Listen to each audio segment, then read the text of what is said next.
como é que você estruturou essa operação depois? Tem você, agora como único sócio, único dono da empresa. Você tem um gerente, um sócio operador? Legal. Como é que você divide todos esses processos que a gente também vai falar aqui agora? Tá. Hoje nós somos um time de 12 colaboradores. Eu tenho um gerente, eu tenho líderes de atendimento, eu tenho sorveteiras contratadas na carteira mesmo como sorveteiras e também tenho cozinheiras. As duas sorveteiras, elas ficam responsáveis pela parte da produção dos gelatos e também de cozinha em geral. A cozinheira é mais só focada em cozinha. O gerente, obviamente, gerencia basicamente tudo. Líder de atendimento é focado em atendimento. E aí fica uma comunicação do gerente com o líder de atendimento com os colaboradores, às vezes um estagiário ou então um atendente júnior que acabou de entrar. Então a gente vai criando mais ou menos essas escadinhas. Isso aqui eu estou falando uma parte mais da minha empresa que roda aqui no dia a dia. E a parte principalmente de números, gestão financeira, pagamentos, lançar todas as informações, aí fica mais com a minha controladoria, entendeu? E eu, Henrique, fico com uma parte mais assim de estar sempre dando meus pitacos. Planejamento estratégico. Pitacos, criações, planejamentos estratégicos, chegar com novas ideias.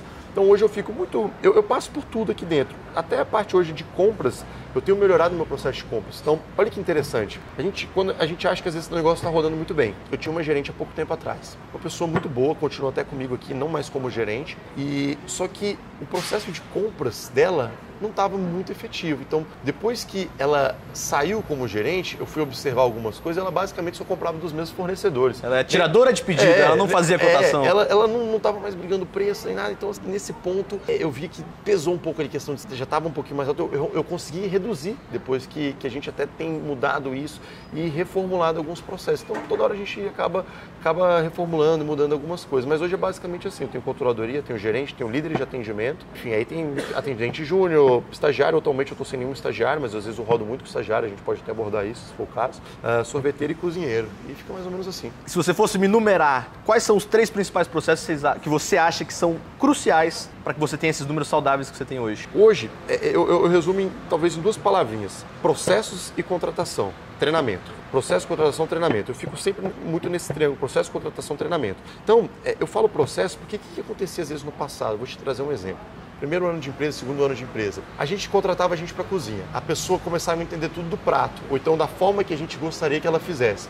Aí ela saía. Aí eu não tinha muito detalhado Isso acontece, a ficha técnica do produto, o modo de preparo, etc. E aí a pessoa saía, e aí no dia seguinte eu estava meio desesperado e falava assim, caraca, mas e agora? Como é que vai fazer? Como é que fazer? Aí eu ficava ligando, às vezes até com o colaborador, que às vezes saiu meio tretado, algum problema. Pô, mas como é que fazia tal coisa mesmo? Me ajuda aqui com isso. Então por quê? Porque eu não tinha nem processo definido disso. Então foi um tempo que eu parei da minha vida para eu mesmo, Henrique, ficar escrevendo tintim por tintim. Aí na minha cabeça eu falava o seguinte, mesmo se for uma pessoa com até um déficit cognitivo, se ela entrar na minha cozinha, ela tem que conseguir executar, porque está tudo tão detalhado. Até, sei lá, o tempo, o número que vai estar no nosso fogão de indução está ali detalhado, a temperatura que ela vai cozinhar tal coisa, o tempo cronometrado, tudo muito redondinho para estar rodando dessa forma. Então, assim, hoje eu não fico tão preocupado se a minha colaboradora antiga de cozinha sair da empresa e tiver que eu entrar uma outra. Por quê? Porque está com os processos bem definidos, principalmente na parte de produção. As fichas técnicas, fichas de produção. Tudo redondinho, cara. Então, isso daí roda, de certa forma. A parte financeira roda também. Então, assim, no final das contas, eu fui criando esses processos e eu acho que, assim, um elemento principal, básico para um negócio de alimentação é ficha técnica. Você tem que ter isso muito redondo. O modo de preparo das coisas, o rendimento, tudo isso, isso é base, isso é base. Algumas outras coisas até dá para você levar. Isso não dá. O cliente vir aqui uma vez, provar um prato, uma sobremesa, no outro dia está diferente. Não funciona dessa forma. Isso eu acho que é o número 1 aí. Além de você ficar refém, né? Lógico, você fica refém do funcionário ali, não tem como. O cara sabia fazer. Se ele sabia fazer, porque às vezes ele fazia da cabeça dele. Então tinha um dia que ele queria fazer de um jeito, às vezes até do outro dia ele errava, não tinha padrão, não tinha pesado. Hoje, tudo é pesado, é tudo com balança. Então é muito difícil a gente estar errando. Por isso que uma vez uma amiga minha falou, Henrique, vocês mudaram a receita? Eu falei, não, acho que não mudou a receita. Mas estava estranho. Então eu falei, cara, não é possível que vocês peçam tudo. Então eu verifico, eu tenho muita tranquilidade nesse ponto, sabe, de variação de produto. É o que a gente produz tudo, não é nada industrializado. Né? E qual outro processo você me diria que é... Você me falou agora de ficha técnica e ficha de produção como base, como... Cara, isso daí são coisas que a gente ainda precisa melhorar.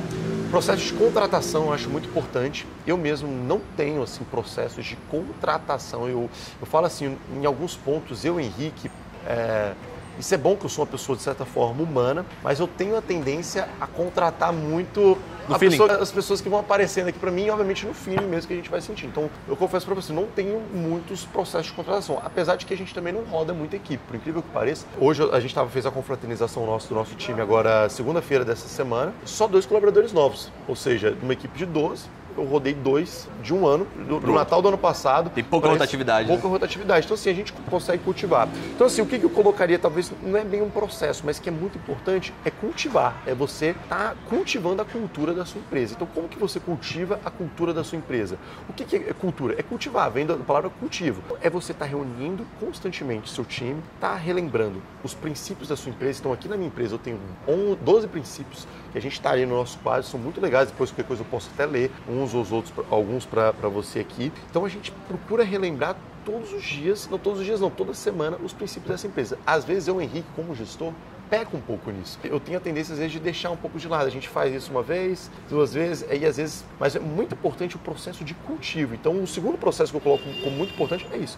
Cultivar os princípios da sua empresa. O motivo de vocês existirem. Então, a gente tem princípios ali de... Depois eu vou ler para você, a gente até aborda aqui uns, eu acho bem claro, acho super válido para trazer para o pessoal, para eles terem... Legal, eu trago alguns aqui, uns 5 aí para vocês. Trazer cultura para...